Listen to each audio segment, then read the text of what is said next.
Salam teman-teman semua, salam sehat, salam bahagia, salam kenal untuk teman-teman yang baru ketemu saya di kelas. Saya dengan Maya Santi, senang bisa berbagi dan beberapa minggu ke depan kita akan bersama-sama belajar eksplorasi bareng. Semoga waktu yang akan kita lewati bersama ke depan ini mudah-mudahan bermanfaat ya, insya Allah, amin. Terima kasih kepada teman-teman yang tidak asing dan sudah ketemu mungkin di kelas-kelas sebelumnya. Saya apresiasi sekali teman-teman masih mau belajar bersama saya. Semoga kelas ini pun juga bisa memberi manfaat ya buat teman-teman semua. Oke, di kelas kali ini kita akan membahas gingerbug. Apa sih gingerbug? Nih hewan apa ini? Serangga apa nih? Kok namanya aneh ya gingerbug gitu. Apa? Ini bukan serangga, bukan hewan, tapi memang istilahnya aja.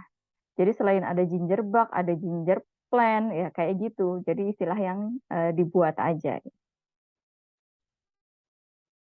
Oke, jadi kalau saya mau ngomong dari dulunya nih ya, biar kita tahu juga bahwa minuman-minuman eh, soda itu awal-awal justru bukan seperti yang kita kenal sekarang. Atau mungkin di kelas lain saya pernah mention soal cola yang udah ada juga cukup lama. Tapi sebelum ada cola, itu ada ini dulu. Jadi ada minuman yang berbasis gingerbug ini. Nah, itu udah konon ditemukan itu udah dari tahun 1783. Jadi lama banget ya, jauh sebelum ditemukannya minuman-minuman soda lainnya. Dan dulu itu ketemunya juga katanya nggak sengaja sih. Jadi ada orang yang membuat apa ya minuman jahe gitu, minuman jahe kemudian kelupaan ditinggal. Nah, ketika dia balik lagi pulang, mungkin dia keluar kota dia lupa gitu. Begitu dia balik, dia lihat ternyata sudah terfermentasi. Nah, tapi kemudian mungkin sayang eman-eman tetap dikonsumsi, tapi kok ternyata rasanya ya dia cocok dan enak. Terus mungkin dicoba kombinasi dan sebagainya. Ternyata jadi minuman yang menyenangkan gitu. Nah, eh, ada produk yang cukup terkenal pada zamannya itu memang lahirnya di Kanada ya. Jadi namanya aja jadinya Canada Dry. Jadi ini berbasis gingerbug. Jadi dibuatnya itu dengan proses fermentasi gingerbug. Walaupun kemudian ada yang ditambah dengan rasa-rasa yang lainnya. Nah, ini ada kaitannya dengan ini. Oke, jangan takut dulu nih ada kata-kata bir gitu ya. Karena memang dunia gingerbug ini biasanya erat dikaitkan dengan dua produk ini. Ada produk yang namanya ginger beer dan ginger ale. Bedanya tuh apa sih? Gitu. Apakah bir itu artinya dia beralkohol? Eh, Ginger beer itu dibuat dari basicnya adalah si ginger bug ini. Kemudian dia istilahnya disaring ya, diambil dan dibuat jadi minuman. Jadi dia itu cenderung emang butek karena memang dari saringan si ginger bug-nya. Terus dia cenderung juga strong rasanya, jadi jahenya kuat banget. Dan biasanya udah nggak ditambah gula lagi. Jadi eh, usianya memang cukup dibuat fermentasinya lebih panjang, makanya jadi gulanya udah jauh berkurang dan rasanya tidak terlalu manis. Dan ini terkenalnya itu di Inggris, ya ginger beer ini. Jadi sebenarnya beda-beda tipis sih, 11-12 dia. Kalau si ginger ale cenderung minumannya lebih ringan, jadi lebih manis karena ditambahkan gula dalam prosesnya dan dikasih rasa lemon. Nah, jadi kayak lebih seger gitu. Terus dia memang pertama kali dikenalnya itu di Irlandia. Jadinya cuman karena kayak pengembangan ginger bug aja ya. Jadi yang satu ini si ginger bark ini dikembangkannya di London ya begitu aja gitu. Jadi cuma disaring lalu difermentasi lebih lanjut lebih lama sehingga gulanya semakin habis dan kemudian dikonsumsi seperti itu. Yang satu lagi di negara lain, oh dia ternyata lebih divariasikan, ditambah lemon, ditambah lebih manis lagi, sehingga dikasih nama ginger ale. Jadi beda-beda tipis aja sih. Cuma nanti kita bisa sama-sama buat seperti apa kalau kita minum original si ginger bark ini. Dan untuk kata-kata birnya tidak usah terlalu khawatir atau terkecoh, karena ini proses fermentasi yang cukup fleksibel. Dalam artian nanti pasti ada cara atau tips agar kita bisa terhindar dari kehadiran etanol atau alkohol ya. Jadi bisa kok kita atur sedemikian rupa sehingga dia tidak mengandung alkohol dan bisa diuji. Jadi ada alat yang bisa kita gunakan untuk menguji apakah dia mengandung alkohol atau tidak. Kemudian ada manfaatnya nggak minuman ini? Pastinya ada ya. Kalau nggak ada manfaat juga saya kayaknya nggak mau bikin. Buat apa gitu. Nah, jadi ada manfaatnya. Eh, Mirip-mirip dengan berbagai macam produk probiotik, memang hubungannya dengan pencernaan karena dia kaya dengan bakteri-bakteri baik yang bermanfaat untuk pencernaan kita. Salah satu penyakit yang konon bisa disembuhkan oleh probiotik yang ada di dalam ginger bark adalah IBS atau Irritable Bowel Syndrome.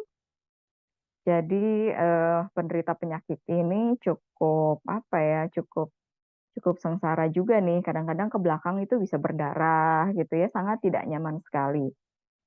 Kebetulan saya juga kenal ada penderita penyakit ini yang udah berobatnya kemana-mana, bahkan ke luar negeri gitu. Tapi dengan mengkonsumsi produk fermentasi yang mengandung probiotik, alhamdulillahnya dia bisa sembuh. Lalu juga bisa membantu acid reflux ya atau asam lambung berlebih. Terus juga bisa membantu constipation atau konstipasi atau sembelit ya, susah ke belakang. Ini juga bisa terbantu dan diare. Nah, selain itu juga ada beberapa catatan-catatan yang tidak saya masukkan sini seperti dia bisa membantu mengurangi rasa mual, pusing ya atau sakit kepala, dan juga gejala-gejala kayak kalau kalau kita mah apa ya bilangnya ya? Kalau orang Indonesia mah ada istilah masuk angin ya. Nah, ini bisa terbantu gitu karena memang si jahenya sendiri. Jadi manfaat seperti anti mual dan pusing itu memang bawaan dari si jahenya, bukan hanya dari probiotiknya ya. Jadi si jahenya sendiri masih membawa bahan-bahan aktif yang bermanfaat untuk kesehatan kita. Jadi kalau kalau saya mau tulis malah panjang banget ya, karena kalau kita klik aja misalnya kita browsing manfaat jahe, wah itu banyak banget kan. Nah, jadi manfaat jahenya masih kita dapat, plus ini ada manfaat-manfaat dari kehadiran probiotik di dalam produk tersebut. Lalu sekarang nggak panjang-panjang, kita coba ke tutorial karena selain tutorial ginger bark, saya akan juga memberi tutorial beberapa produk yang mirip dengan ginger bark karena prinsip kerjanya sama. Jadi saya masukkan dalam kelompok kelas ini. Oke, pertama ya. Jadi saya sebut ini adalah fermentasi dengan air jahe ya, bahasa Indonesianya gitu. Starter dengan fermentasi air jahe. Mohon maaf ya typonya. Jadi bahan-bahannya yang kita harus siapkan adalah sejumlah jahe tentu saja. Saya tidak akan menentukan seberapa banyak, tergantung teman-teman mau bikinnya berapa. Ini cukup fleksibel kok, jadi jangan khawatir salah resep. Cukup aman, teman-teman mau bikin berapapun dengan air berapapun itu bisa. Jadi tergantung tempatnya. Jadi disesuaikan aja. Kita punya wadah toples, misalnya ukuran 1 liter. Maka airnya jangan dipenuhin dulu ya. Jadi di awal-awal mungkin kita isi setengah aja, yaitu 500 ml. Air apa yang bisa kita isi? Air yang biasa teman-teman pakai untuk minum di rumah. Ya, dan dipakai suhu ruang. Jangan dipanasin. Kalau memang teman-teman menggodok air sumur, maka tunggu dia suhu ruang dulu, baru kemudian digunakan. Lalu kita siapin jahe. eh, siapkan jahe sejumlah untuk 7 hari pemakaian. Jadi teman-teman bagi 7. Misalnya teman-teman punya berapa ya?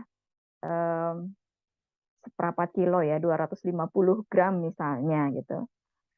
Disesuaikan aja nih jarnya muat apa enggak kira-kira segitu kan bisa dilihat dari jumlah keseluruhan bisa dikira-kira masuk nggak segitu. Nah misalnya kita taruhlah kita punya seperempat kilo. Maka teman-teman bagi 7 tuh. Jadi 1 hari teman-teman mau masukin berapa? Misalnya saya andai-andaikan 2 ruas atau 2 sendok makan. Jadi teman-teman mau timbang juga boleh ya, mau presisi banget juga monggo silahkan. Misalnya 1 hari ini 250 kita bagi 7 kan kurang lebih 35 gram lah misalnya.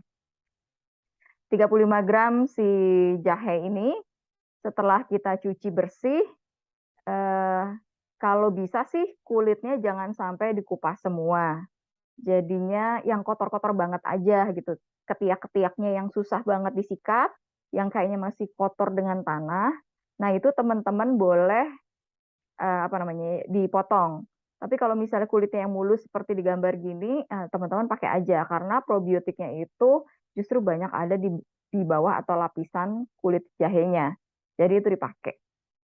Nah, kemudian teman-teman juga menggunakan gula sejumlah yang sama dengan jahe yang teman-teman masukkan. Misalnya contoh tadi 35 gram. Kalau di sini saya pakai 2 sendok makan ya. Bebas teman-teman mau ikutin ini juga boleh. Jadi sejumlah yang sama gulanya kita masukkan. Terus gula apa yang bisa dipakai? Saran saya sih gula pasir aja. Kalau ada yang non rafinasi atau yang tidak terlalu putih bersih ya, jadi agak kuning-kuningan gitu, itu lebih bagus. Karena kalau teman-teman pakai gula-gula jenis lain, misalnya, itu cenderung memang bisa menimbulkan pertumbuhan yeast yang berlebih karena bawaan dari bahannya, terutama misalnya gula merah. Kalau gula semut bisa juga. Terus bisa ganti pakai pemanis lain, selama pemanisnya berkalori, maka sebetulnya bisa-bisa aja. Terus saran saya juga sih jangan pakai madu untuk di starter fermentasi pertama ini. Kenapa? Karena di dalam madu, apalagi yang asli ya, saya jadi nggak tahu juga kan kita madunya ini asli atau cuma gula aja. Kalau madunya isinya gula aja malah nggak apa-apa, pakai aja. Tapi kalau seandainya madunya madu asli, ya di dalamnya itu punya bahan antibakteri yang justru akan menghambat pertumbuhan probiotik di dalamnya. Jadi saran saya simpelnya pakai gula aja, gula biasa gitu. Dan jangan terlalu khawatir juga karena si gula-gula ini juga sebagian besar akan dikonsumsi oleh bakterinya untuk berkembang biak membelah diri. Nah, selanjutnya kita lakukan hal yang sama seperti hari pertama di hari-hari berikutnya sampai 6 hari lagi. Jadi hari pertama udah kita hitung 1, kemudian ditambah plus 6 hari lagi sama. Seperti itu. Jadi bahannya kita udah siapin juga ya. Nah, jadi saya ulang lagi tadi jahenya kita kupas. Jahenya udah bersih dulu, udah dicuci, terus kemudian yang perlu dikupas dikupas, tapi kalau nggak perlu dikupas nggak usah dikupas. Jadi jangan terlalu bersih-bersih banget, kulitnya masih ada.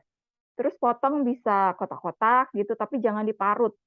Kalau diparut nanti seringkali jadi misalnya kita mau ambil itu keikut dan menyumbat, menyumbat apa namanya ya, menyumbat eh, saringan misalnya. Jadi malah ribet kalau mendingan sih potong kotak-kotak aja. Lalu tadi si gulanya kita larutin. Gulanya kita larutkan bersama jahe yang sudah dipotong itu, kita aduk-aduk. Kemudian kita tutup kain ya, dikaretin yang kuat karena biasanya masih manis nih kalau nggak kenceng tutup karetnya, seringkali takut kemasukan semut. Terus misalnya teman-teman berpikir, oh kalau kalau gitu nggak usah saya tutup kain, boleh nggak saya tutup pakai tutupnya tapi kendor? Boleh aja, tapi semut masih bisa masuk tuh kayak gitu. Jadinya lebih baik dikaretin, jadi dia malah rapet. Dan kenapa harus ditutup kain? Nah nanti saya akan jelasin belakangan ya. Di dalam bagian biasanya pertanyaan-pertanyaan yang sering diajukan. Nanti akan saya jelaskan lebih detail. Nah, seperti ini kemudian tiap hari ditambahin ya. Jadi sejumlah yang sama, eee, tapi nggak harus sama kayak hari pertama. Misalnya hari kedua teman-teman mau cuman pakai, 10 gram aja atau 20 gram aja atau 15 gram aja, nggak apa-apa juga, boleh juga. Terus gulanya tapi sama, misalnya bahan jahenya 10 gram, entar gulanya 10 gram, kayak gitu. Teman-teman ulangi setiap hari setelah selesai, setelah diaduk, kemudian teman-teman tutup lagi, kainnya dan dikaretin lagi. Nah, jika dirasa misalnya airnya ini kurang, misalnya isinya udah mulai banyak nih, tapi airnya kurang, maka teman-teman silahkan menambahkan air.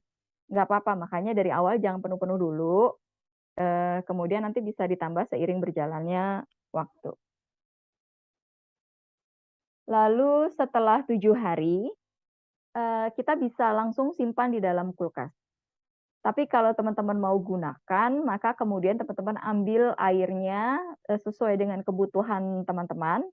Mau langsung dikonsumsi juga bisa, mau difermentasi lebih lanjut lagi di suhu ruang tapi dipisah dari jahenya, jadi di dalam botol misalnya gitu untuk menjadi tadi minuman ya, itu juga bisa.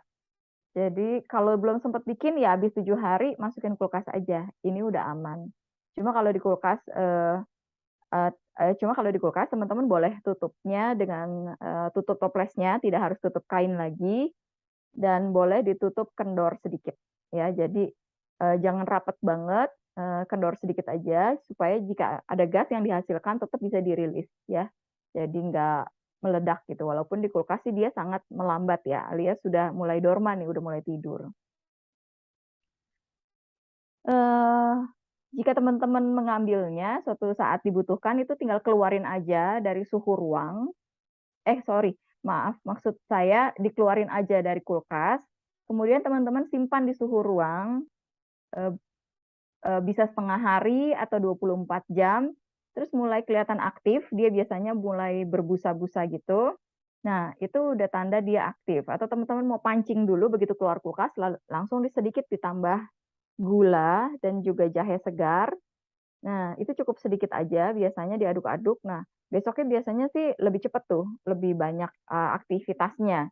Nah, teman-teman bisa ambil secukupnya, terus sisanya bisa teman-teman tambah, baru masukin kulkas, atau mau langsung sisanya yang ada masukin kulkas juga boleh-boleh aja. Tergantung sebetulnya seberapa, sering teman-teman mau membuat produk minuman bersoda dari, starter gingerbread ini, makin sering membuat kan tentunya teman-teman butuh stok yang banyak. Maka ketika diambil ya diisi ulang lagi, gitu, diisi air lagi, diisi jahe lagi, dan diisi gula lagi. Nah, setelah diaduk rata, boleh teman-teman taruh, ke dalam kulkas atau mau difermentasi dulu 1 hari di suhu ruang, kemudian besok dikulkasin juga boleh. Jadi ya cukup fleksibel kok ini. Kemudian, oke, sekarang kita ngobrolin fermentasi kedua. Nanti ada video ya, ada video juga beberapa contoh, yang saya buat, dengan starter, ginger bug, dan kemudian kita jadikan fermentasi kedua. Jadi memang minuman-minuman yang, seru dan menyenangkan ketika kita eksplorasi dengan bahan-bahan lain, yang kita sebut dengan fermentasi kedua. Jadi apa tuh fermentasi kedua? Jadi fermentasi lebih lanjut dengan menggunakan bahan-bahan tambahan lain. Misalnya jus buah ya, atau misalnya, seduhan wedang ya, wedang herbal, itu juga bisa. Terus misalnya pakai air seduhan bunga-bungaan supaya warna-warninya cakep, misalnya pakai telang biar ungu, atau pakai rosella biar merah, itu juga bisa.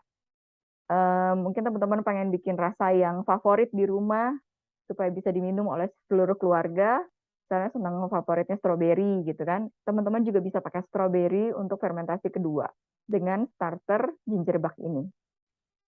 Jadi resepnya adalah 25% hasil dari panenan gingerbread yang tadi kita buat ya, yang kita keluarkan nih dari kulkas setelah kita simpan, itu kita ambil 25%-nya, 25% dari keseluruhan yang kita mau buat. Misalnya kita tahu botol kita 1 liter. Nah, maka, kita isi dengan 25%-nya. Tapi kalau botol, saran saya jangan terlalu penuh. Jadi misalnya botolnya 1 liter, isi aja 800 mili gitu, jadi ada ruang. Karena takutnya ketika dia sodanya banyak banget, suka cepet, luber dan meledak gitu. Tapi ketika masih ada space, begitu dia udah mulai naik, paling nggak kita udah siap-siap bisa, nutup lagi. Tapi kalau udah di ujung botol, udah nggak tertahan tuh, biasanya udah langsung muncrat. Nah, jadi kita pakai 25% F1-nya, ginger bark, kemudian 75% sisanya adalah bahan-bahan yang kita mau pakai itu. Mau sari buah kek, mau jusnya kek, jus sama sari buah bedanya apa ya? Oh, kalau jus kan mungkin sama ampas-ampasnya, kalau sari buah kan mungkin setelah, eee, jusnya disaring, jadi cuman air buahnya aja gitu ya. Atau kalau orang tuh pakai alat misalnya seperti juicer. Terus bisa segala wedang-wedangan, nah itu juga bisa kita buat fermentasinya dengan starter ginger bark ini. Kemudian, nah ini kita bisa eksplorasi dengan berbagai macam buah, tapi coba hindari buah-buahan yang berkarbohidrat tinggi, misalnya umbi-umbian ya, saya pernah bikin pakai ubi ungu, aduh itu baru sebentaran aja difermentasi di suhu ruang, itu langsung begitu saya buka botolnya udah muncrat, meledak ke mana-mana, satu dapur kotor. Jadi ini cepet banget ya, hati-hati, dengan bahan berkarbohidrat tinggi dan juga yang berlemak seperti, alpukat misalnya, nah itu juga, berbahaya dan rasanya juga sebetulnya sejujurnya juga kalau alpukat difermentasi nggak favorit-favorit banget sih. Jadi masih banyak pilihan-pilihan lain yang, cukup aman dan rasanya enak. Kemudian kita bisa eksplorasi juga dengan herbal. Kalau untuk herbal saran saya gunakan resep-resep yang sudah kita kenal ya dari ya turun-temurun ya dari nenek moyang kita. Hati-hati kalau mau nyampur-nyampur sendiri, takutnya herbal itu banyak bahan aktif yang mungkin punya apa, bahan-bahan yang kontra takutnya gitu. Jadi pakai resep-resep yang udah ada aja misalnya, kunyit asem, atau wedang uwuh gitu ya, atau wedang sekoteng, nah itu bisa dipakai. Nah, bikin dulu wedangnya udah suhu ruang, baru kemudian diproses dengan starter ginger bark. Kemudian kita juga bisa menggunakan bunga-bungaan, tentunya harus bunga-bunga yang edible ya, artinya yang aman dikonsumsi, jangan sembarangan bunga, karena banyak juga bunga yang, beracun. Jadi favorit memang saya sering pakai telang gitu karena warnanya yang lucu, cakep. Terus juga rosella, rosella juga selain warnanya menarik, merah, rosella juga ada macam-macam ya, ada yang ungu kan, ada yang merah gitu. Jadinya kalau merah itu agak-agak pink, terus kalau yang ungu tuh memang jadi kayak agak marun gitu. Nah itu selain juga warnanya cakep, dia rasanya juga enak, segar, si rosella ini. Dan teman-teman juga bisa menggunakan bunga-bunga lain untuk, semacam infuse, walaupun dia tidak memberi warna, mungkin dia bisa memberi kontribusi pada aroma. Jadi bunga-bungaan seperti sedap malam, itu juga bisa tuh untuk di-infuse. Jadi dimasukkan aja, apa, ke dalam, fermentasi keduanya, nah nanti aromanya itu bisa terserap. Jadi, menyenangkan juga ya, meminum, tapi juga ada aroma yang harum. Berikutnya, oke, sekarang beberapa pertanyaan yang sering sekali ditanyakan. Saya jelaskan di sini, tapi seandainya memang kurang jelas, teman-teman monggo silahkan tetap boleh ditanyakan lagi di dalam grup. Jadi sering banget ditanya, bingung kan karena nggak ada standarnya nih, seperti apa sih kalau ginger bark saya itu berhasil atau enggak? Ciri yang paling umum dan mudah dikenali adalah tanda-tanda adanya busa yang dihasilkan. Jadi seperti ini. Biasanya ini udah muncul di hari kedua, hari ketiga, jadi beda-beda ya. Memang tergantung kondisi suhu juga di rumah kita. Jadi jangan terlalu khawatir ketika nanti sama-sama praktek, sama-sama teman yang lain, punya dia udah aktif, punya kita belum. Jadi nggak usah dibandingkan juga, masing-masing ini karena ini produk artisan, jadi setiap kita pasti menghasilkan, produk yang berbeda. Jadi salah satu cirinya adalah seperti ini. Kemudian kalau, "Kok nggak berbusa? Apakah ini gagal?" Nah, eee, salah satu yang bisa dilakukan untuk menguji ini berhasil atau enggak adalah teman-teman mencicip. ya. Apakah ada perubahan rasa? Apakah ada rasa asam yang dihasilkan? Apa atau justru misalnya, oh masih manis sama persis seperti hari pertama. Jadi saran saya memang pada saat hari pertama teman-teman cicip sedikit supaya tahu rasanya di awal, kemudian perubahan sehari-hari apalagi tidak berbusa, teman-teman ragu dan tidak yakin, maka coba dicicip ya hari kedua, hari ketiga gitu atau apa sampai hari terakhir kok nggak berbusa-busa ya, dicicip ya.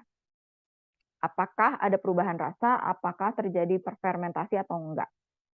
Nah, jika tidak, ya ada kemungkinan memang probiotiknya tidak berkembang, kemungkinan jahenya terlalu bersih bisa jadi sampai nggak ada probiotiknya lagi, itu bisa ya, bisa pernah kejadian seperti itu. Eh, jadi ya terpaksa sih harus buat batch ulang. Tapi apakah itu gagal kemudian dibuang? Jangan. Teman-teman bisa menggodoknya kemudian dibuat menjadi minuman wedang gitu. Jadi bisa minuman apa? Penghangat tubuh lah ya, jadi minuman jahe. Jadi nggak mubazir juga kok. Jadi tenang aja, tetap coba dibuat dan jangan takut gagal. Kemudian ada juga nih kejadian, kenapa GB saya singkat GB aja ya. Kenapa GB saya kok warnanya pink dan teman-teman yang lain kok warnanya enggak pink gitu ya. Eh, Penjelasannya adalah karena yang pink ini berasal dari jahe yang usianya lebih muda. Jadi kalau pakai jahe muda, maka warnanya nanti akan cenderung menjadi pink airnya. Jadi aman ya, enggak apa-apa. Seperti kalau teman-teman lihat ada acar jahe yang suka ada di restoran Jepang tuh warnanya pink. Nah, itu terbuat dari jahe-jahe yang usianya masih muda gitu. Daun muda ya. Jadi ngepink. Jadi aman, tetap bisa dipakai kok. Terus sekarang oke, saya jelasin soal apakah harus ditutup rapat atau ditutup kain. Jika teman-teman melihat mungkin beberapa tutorial yang dibuat oleh teman-teman di luar negeri sana ya, banyak kan mereka seringnya ditutup rapat. Walaupun ada juga yang ditutup kain. Dua-duanya sah-sah aja dan nggak apa-apa. Tetapi ada konsekuensi. Kalau ditutup rapat, dia kemungkinan punya potensi menghasilkan alkohol atau etanol. Karena di dalamnya ada yeast. Di mana ada yeast, biasanya itu terjadi pembentukan etanol. Nah, terus kenapa? Kok bisa kalau ditutup kain dia nggak ada alkohol? Jadi begini penjelasannya. Kalau ditutup kain, oksigen bisa masuk. Selain yeast atau ragi yang ada di dalam gingerbread, ada juga bakteri-bakteri lain. Salah satunya adalah Acetobacter. Nah, si Acetobacter ini akan tumbuh berkembang dengan baik jika ada oksigen yang masuk. Jadi dia salah satu bakteri yang hidupnya favorit sama kehadiran oksigen.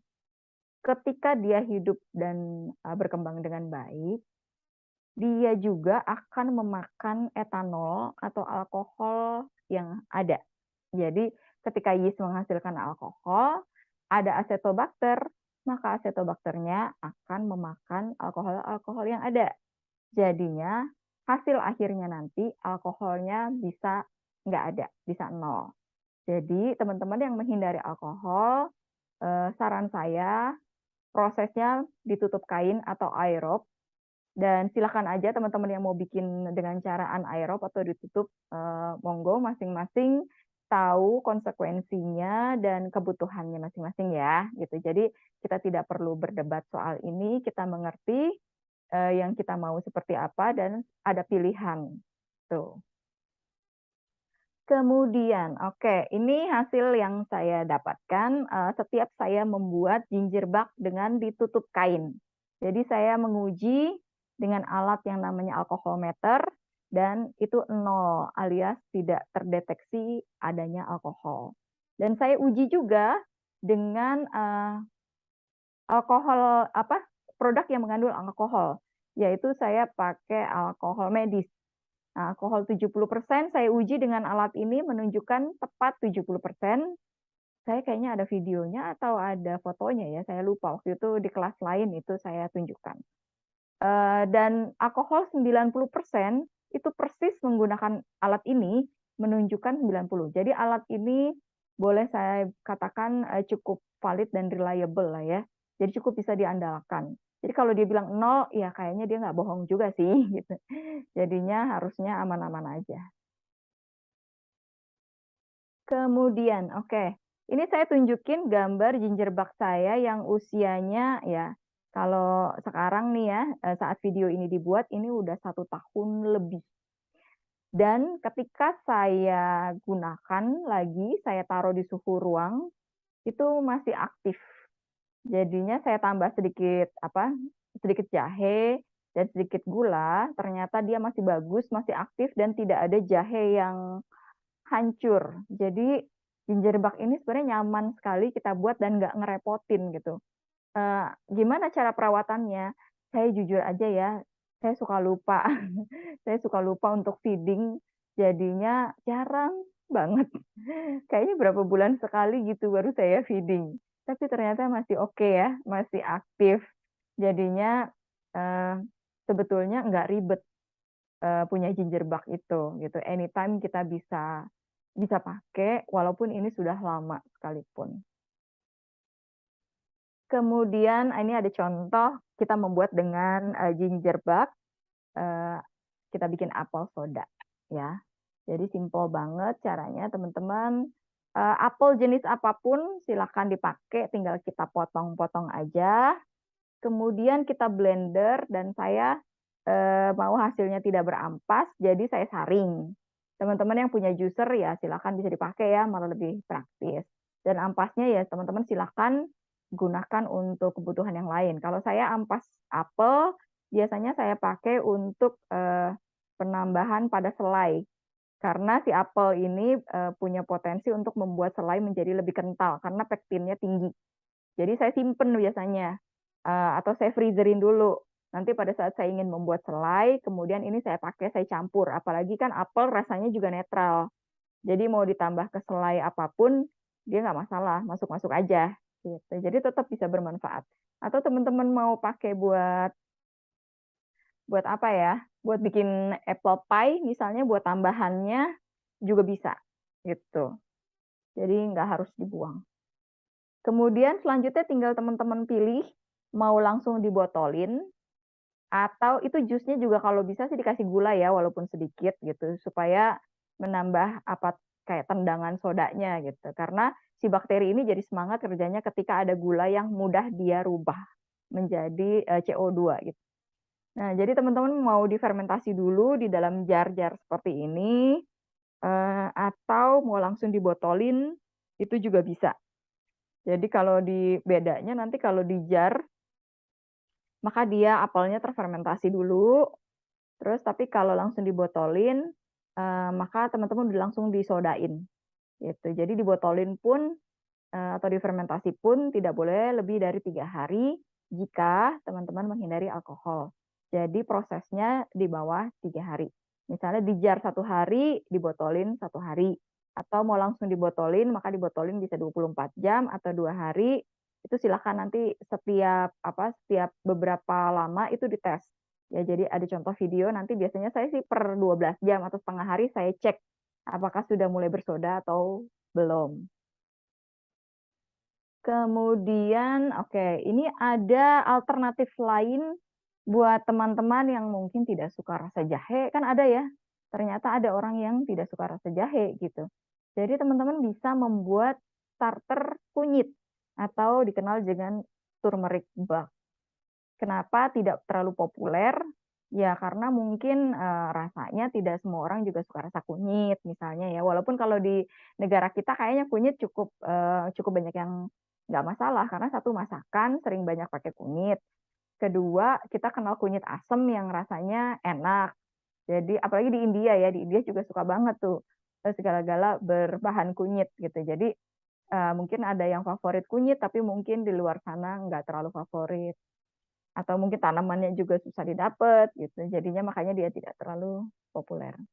Nah, caranya sama, singkat aja, jadi dia, ukurannya sama, gula dan kunyitnya sama, dipotong-potong. Ini contohnya diparut, saya tidak sarankan diparut ya.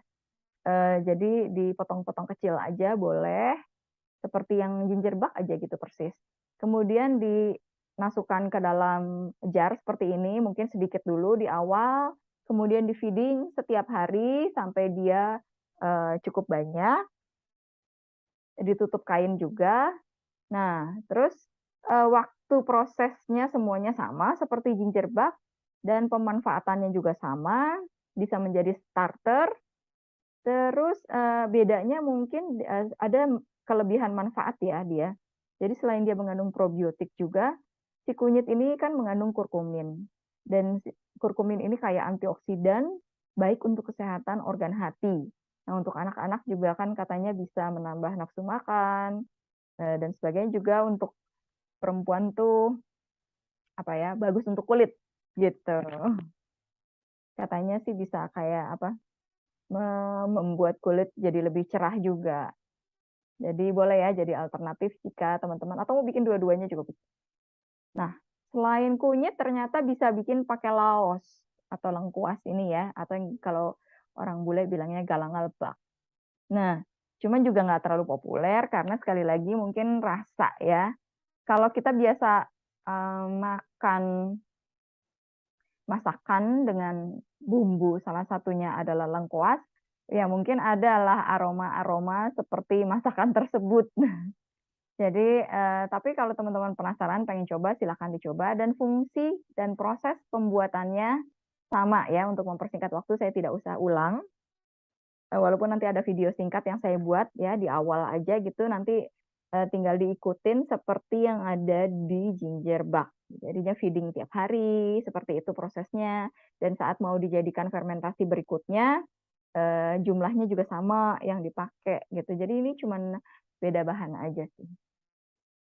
Kemudian, nah ini juga, mirip-mirip sebetulnya prosesnya, makanya saya masukin, yaitu teh pace. Saya yakin teman-teman sudah tidak asing dan mungkin sudah sering membuat ya, nggak apa-apa lah ya, saya masukin lagi di sini. Jadi karena dia masuk kategori wild fermentation ya, artinya fermentasi yang, kita mengandalkan probiotik atau bahan-bahan yang ada di dalam, eee maaf, jadi kita mengandalkan probiotik yang ada di dalam bahan-bahan yang kita pakai, ya. Jadi kita nggak pakai starter, maaf, kita nggak pakai grain, kita nggak pakai Scooby, kita nggak pakai yang lain-lain, kita cuman ngandelin si bahannya aja nih, probiotik yang ada di dalamnya. Nah, makanya disebut wild fermentation, termasuk si ginger bark itu juga wild fermentation ya, makanya ini saya masukin. Jadi ini wild fermentation, minuman wild fermentation yang dibuat dari nanas, utamanya nanas, tapi teman-teman boleh eksplorasi tidak hanya ngisi pakai nanas. Jadi cara membuatnya, potong-potong nanas, teman-teman mau pakai kulitnya boleh, yang penting cuci bersih aja. Terus kalau misalnya enggak pun nggak apa-apa, tapi yang penting sertakan mata hitamnya. Nah, seperti ini saya, si kulitnya saya masukkan ke dalam ekoenzim. Terus, si buahnya ini saya pakai untuk teh pace, tapi matanya saya tinggal, jadi jangan sampai dibersihin matanya. Karena probiotiknya itu konon justru kumpulnya di situ. Jadi mata-matanya harus ikut. Kemudian, nah teman-teman boleh kok ngasih tambahan apapun yang teman-teman suka. Misalnya mau nambahin jahe juga boleh, selain memberi aroma juga dia kan memberi apa, kontribusi probiotik lagi kan. Terus teman-teman mau nambahin sereh juga bisa, mau nambahin kayu manis boleh, mau nambahin pekak boleh. Apa yang disuka? Pandan boleh juga. Terus mungkin mau ada sensasi rasa yang beda seperti misalnya kapulaga gitu ya, ada pedes-pedesnya, boleh juga gitu. Jadi bebas eksplorasi dan mungkin teman-teman bisa menghasilkan kalau teh pace biasa, udah biasa gitu. Tapi ketika teman-teman membuat dengan, apa namanya ya, formula atau rumus sendiri yang khas, yang jadi resep rahasia, wah cuman teh pace punyanya kita nih yang rasanya begini, itu juga bisa dong. Jadi besok-besok kalau punya tamu, "Udah pernah minum teh pace?" "Oh udah sering, udah biasa." "Oh tapi musti coba teh pace yang saya bikin," gitu kan. Ternyata beda gitu kan, ternyata, wah lain dari yang lain nih. Nah jadi silahkan eksplorasi Dan cenderung sih kayaknya nggak ada salahnya ya, asalkan mungkin bahannya jangan terlalu neko-neko atau terlalu apa, berlebihan banget kayak bikin bumbu rendang misalnya gitu ya. Banyak banget gitu ya, nggak usah gitu juga ya, nanti malah cawerang kalau bahasa Sunda. Jadi kayak campur-campur nggak karuan gitu. Jadi ya harus ada ini, harus ada apa highlight-nya, apa yang mau selain rasa nanas yang dominan, maka teman-teman mau cari apa di situ. Nah, jadi harus seperti itu. Jadi karena harus dirancang dulu nih, jangan asal cemplang-cemplung, terus kita lupa pula gitu kan. Apa aja ya tadi dan berapa banyak gitu. Jadi apa, nggak riset jadinya gitu, malah cuma asal bikin. Kemudian ya kita masukkan toples semuanya. Jangan lupa kita tentunya pakai air ya, kalau nggak begitu aja kering. Jadi apa gitu, nggak jadi minuman. Terus kita pakai gula, gula juga cukup fleksibel. Teman-teman silahkan menggunakan minimum, minimum misalnya di angka 5% atau maksimum di 15%. Biasanya fermentasi range yang saya buat itu seperti itu. Di atas 15% justru kadang-kadang terlalu manis malah menghambat eh, bakterinya bekerja dengan optimal. Jadi kalau orang tuh udah kewalahan lah ya gitu, udah overwhelmed gitu, jadi malah lambat. Kurang di bawah 5% itu juga bikin mereka tuh jadi nggak optimal, masih kelaparan gitu. Jadi lebih baik pakai di range yang cukup aman untuk fermentasi yaitu 5 sampai 15%. Nah, kemudian air gulanya diaduk baru dimasukkan ke sini. Airnya seberapa banyak? Ya fleksibel aja. Teman-teman kalau punya bahan segitu kira-kira dikasih airnya seberapa. Ya misalnya ini bahannya 25%, teman-teman bisa tambahin airnya sampai 75%-nya. Gitu. Jadi itu cukup ideal. Kemudian kita tutup kain lagi ya. Salah satunya itu tadi sudah saya jelaskan kenapa ditutup kain. Teman-teman mau tutup rapat juga monggo-monggo aja silahkan, tapi hati-hati karena kalau tutup rapat juga ini kan bergas. Jadi khawatirnya sudah berkumpul gas dan bisa meledak. Kalau misalnya mau ditutup rapat ya teman-teman harus sering rilis atau buka setiap hari supaya gasnya bisa keluar. Dan ini cukup 3 hari aja. Jadi ini apa, salah satu produk fermentasi yang cukup nyaman dan menyenangkan dibuat karena cepat. Jadi panennya cepat gitu dan hasilnya cepat kita rasakan. Dan udah nggak pakai starter lagi, cukup pakai si mata-mata nanas itu. Ini udah jadi minuman yang enak dan segar apalagi musim-musim panas ya. Plus juga kita tahu bahannya semua alami, aman untuk diminum oleh seluruh keluarga kita, tidak mengandung pewarna, pengawet ataupun bahan-bahan tambahan yang tubuh kita tidak butuhkan. Jadinya kenapa enggak ya? Kayak probiotik pula. Kemudian teman-teman bisa saring setelah 3 hari dan dibotolkan untuk bisa menghasilkan soda atau gas ya. Jadi kita kumpulin gasnya, kita trap atau kita apa namanya kita kita biarkan dia terjebak di dalamnya supaya nanti setelah kumpul banyak maka dia bisa jadi fizzy ya. Jadi minuman yang bersoda. Dan waktunya juga hati-hati. Saran saya setelah dibotolkan setiap 12 jam teman-teman cek. Setelah 12 jam misalnya sudah ada bunyi plup gitu, nah itu tanda bahwa gasnya sudah mulai dihasilkan, maka dari sana teman-teman sebaiknya sudah mulai menargetkan misalnya, oke ini saya botolin 12 jam lagi, kemudian setelah itu saya masukkan kulkas. Gitu. Jadi jangan terlalu lama, jangan dibiarkan misalnya sampai berhari-hari lagi gitu ya. Kalau berhari-hari lagi, waduh, bisa-bisa ntar baru dibuka sedikit udah langsung ke langit-langit rumah. Itu sering kejadian tuh sama teman-teman. Ada juga yang nekat udah dibilangin jangan pakai alpukat tetap pengen.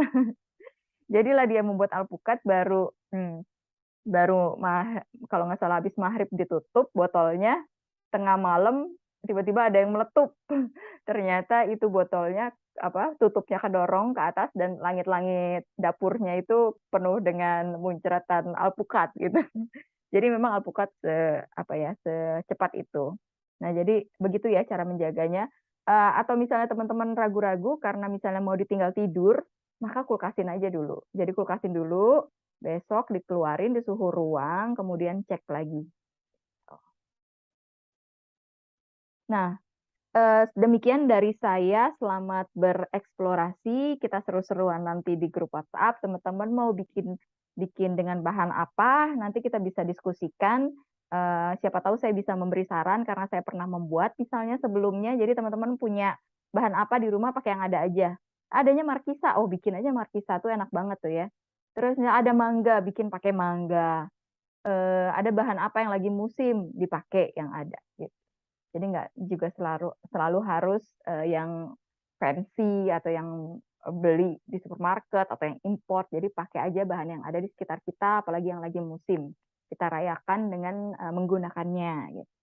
Terima kasih, teman-teman telah menyimak, semoga bermanfaat. Jika masih ada yang kurang jelas, silakan teman-teman monggo ditanyakan di grup. Sampai jumpa nanti ya, kita bertemu di grup.